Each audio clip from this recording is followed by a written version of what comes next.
Hi everyone, welcome to Angels Tarot. Hope आप सब खुश होंगे, अपनी लाइफ में हेल्थ होंगे।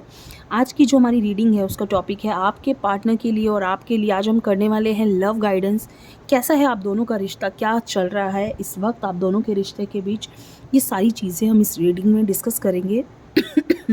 ये एक जनरल रीडिंग है, ये एक टाइमलेस रीडिंग है।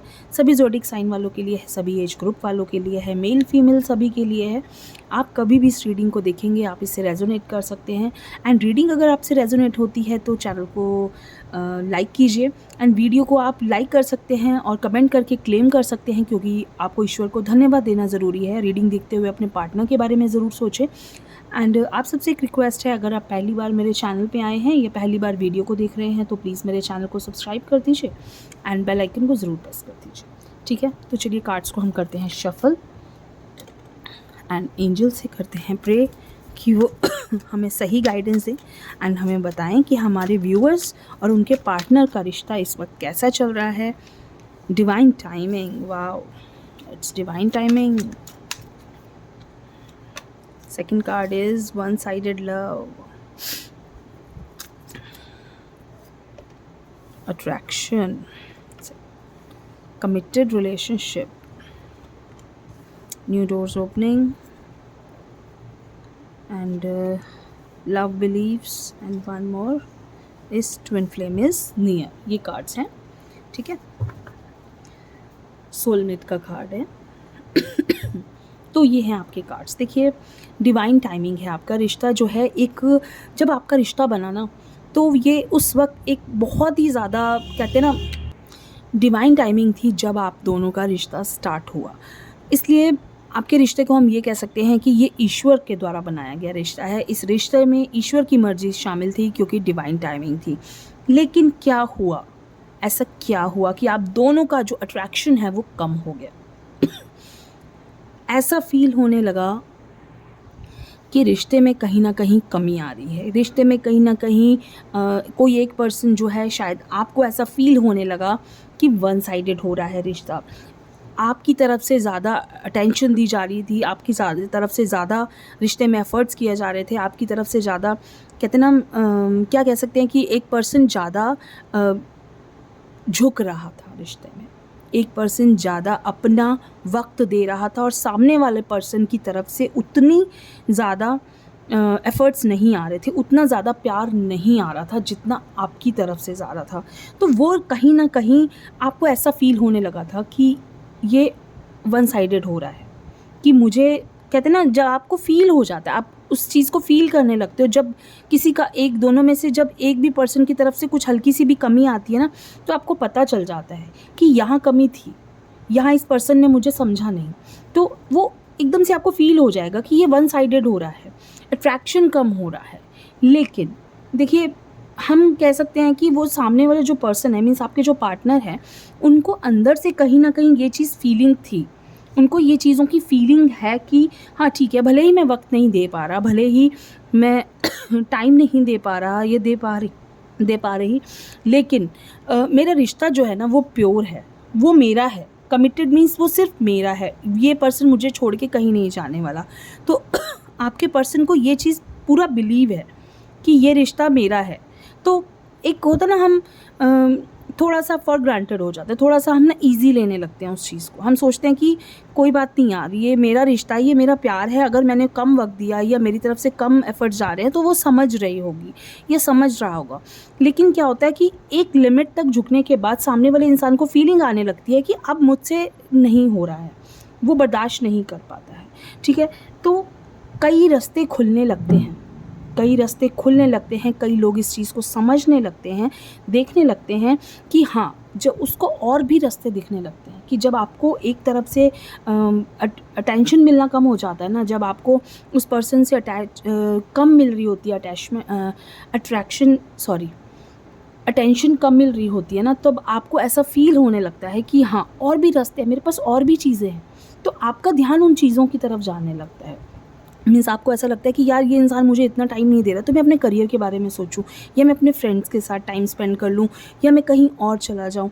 लेकिन फिर भी कहीं ना कहीं मैं ये कहूँगी कि आपने अपने आप को बहुत संभाला, आपने इस रिश्ते में अपने आप को बहुत स्टैंड करके रखा, वरना आपको जिस तरह से फीलिंग आने लगी थी वन साइडेड वाली, उसके बाद तो आपने, कोई और होता तो वो इस रिश्ते को छोड़ के जा चुका होता, कोई और होता तो वो उस इंसान को छोड़ के जा चुका होता, लेकिन आपने अपने आप को बहुत सँभाला है, इस रिश्ते को बहुत सँभाला है, और ये जो एफ़र्ट्स हुए हैं आपकी तरफ से हुए हैं।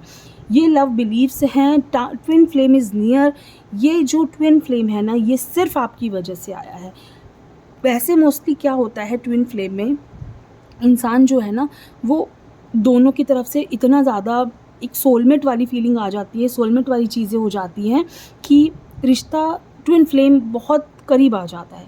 लेकिन इस रिश्ते में मैं ये कहूँगी कि सारे ज़्यादा जो एफ़र्ट्स थे वो आपकी तरफ से थे। आपने उस पर्सन को सँभाला, आपने उसकी गलतियों को माफ़ करा, आपने उस पर्सन को हर तरफ से सपोर्ट करा कि अगर वो आपको वक़्त नहीं दे रहे हैं तो आपने उस वक़्त समझा कि कोई रीज़न हो सकता है, या आपने उस इंसान को बहुत ज़्यादा फ्रीडम दी, स्पेस दिया कि जितनी चाहिए ले लो, जितनी स्पेस चाहिए ले लो, जितना हो सकता है वो इंसान कहीं और बिज़ी हो या उसका कोई काम हो। लेकिन कई बार ऐसा होता है कि हम इतना सोचने के बाद ना, हम इस चीज़ को समझ नहीं पाते एक्चुअल चीज़ क्या है। तो हम देखते हैं कि इस रिश्ते में आपके पर्सन की एक्चुअल चीज़ें क्या हैं। Third party situation, oh my God! यहाँ ऐसा कुछ था, ऐसा कुछ ज़रूर था जो आपके पर्सन ने आपसे छुपाया। देखिए, मैंने कहा ना, ये एफ़र्ट्स आपकी तरफ से आए, ये कार्ड अपने आप आया। मैंने इस कार्ड को, मैं जस्ट कार्ड देखना चाह रही थी कि इसके नेक्स्ट कार्ड कौन सा है, और ये कार्ड था थर्ड पार्टी सिचुएशन। मीन्स कि कुछ ऐसा था जो उस पर्सन ने आपसे छुपाया उस वक्त, और आप ये समझते रहे कि ये इंसान शायद बिज़ी होगा या बिज़ी होंगी, या इस पर्सन ने, यार है तो मेरा ही ना, ये रिश्ता तो हमारा कमिटेड है ना, हम लोग एक दूसरे की तरफ। जो अट्रैक्शन कम हो रहा था ना, उसका रीज़न कुछ और था। ये आपको अब समझ में आएगा कि यहाँ थर्ड पार्टी सिचुएशन थी।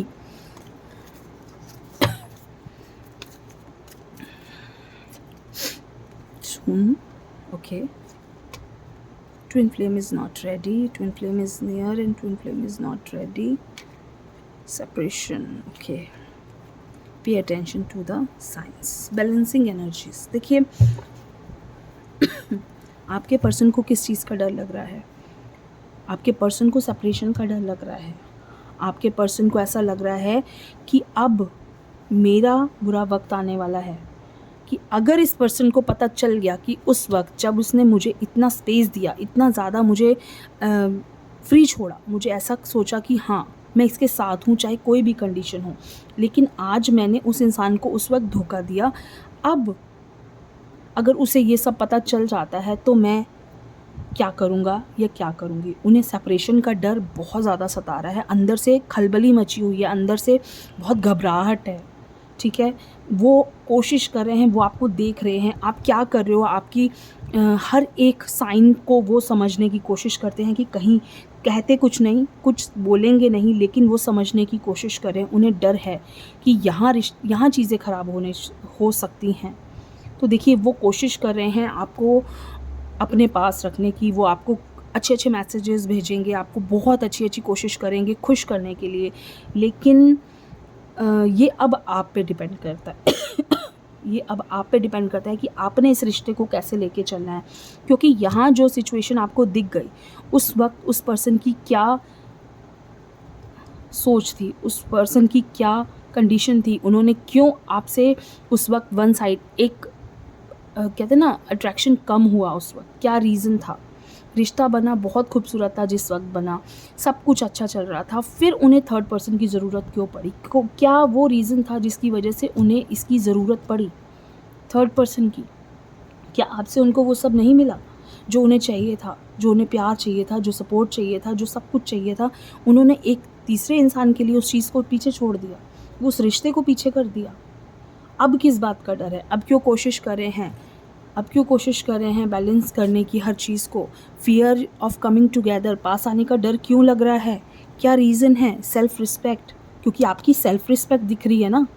अब दिख रहा है कि हाँ, सामने वाला पर्सन सेल्फ़ रिस्पेक्ट पे आ गया है, अब वो मुझ पे टाइम नहीं दे रहा है, वो मुझे ध्यान नहीं दे रहा है, वो अपने कामों में बिज़ी है, उन्होंने अपने कुछ और तरीके ढूंढ लिए हैं।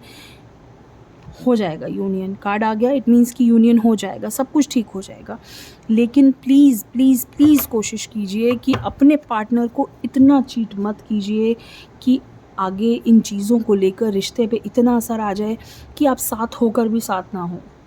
इतना मुझे ये कार्ड्स जब मैं देखती हूँ तो मैं सोचती हूँ कोई कैसे कर लेता है ये सब? कोई इंसान कैसे कर सकता है? इतना प्यार मिलने के बाद, इतना रिश्ते में सब कुछ अच्छा होने के बाद कैसे लोग थर्ड पर्सन की तरफ अट्रैक्ट हो जाते हैं? कैसे लोग अपने इतने प्यार करने वाले इंसान को छोड़कर किसी और की तरफ अट्रैक्ट हो जाते हैं? कैसे?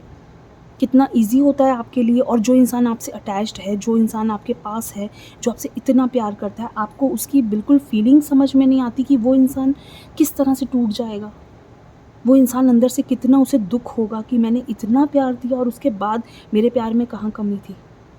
आप उस चीज़ को सोच भी नहीं सकते कि उस इंसान के दिल पे क्या बीतती है उस वक़्त। कहना बहुत ईज़ी है हमारे लिए, यहाँ बैठ के बोलना बहुत ईज़ी है, लेकिन उस फीलिंग को फ़ील करना, वो फीलिंग उस वक़्त इंसान को तोड़ के रख देती है। ऐसा लगता है कि अभी मौत आ जाए, और मैं मतलब आई कांट एक्सप्लेन कि वो फीलिंग कितनी बुरी होती है कि जब हम किसी इंसान को, कोई इंसान हमें धोखा देकर जाता है, कोई इंसान हमें चीट करके जाता है।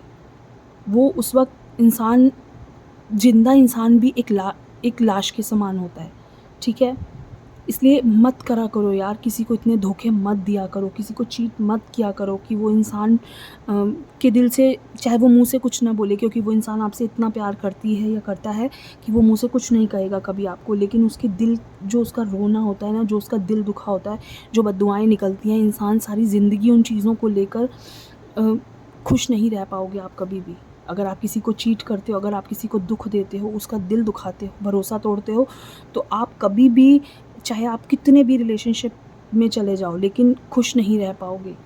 ये बात याद रखना। इसलिए कोशिश करना कि जब भी किसी को प्यार करो तो सच्चे दिल से निभाओ, और सच्चे दिल से उस रिश्ते को एंड तक लेके जाओ। जितने एफ़र्ट्स आप कर सकते हो, आपके हाथ में कुछ नहीं रहता, नो प्रॉब्लम। ये किसी के हाथ में नहीं होता कि उसकी मैरिज होगी या नहीं होगी।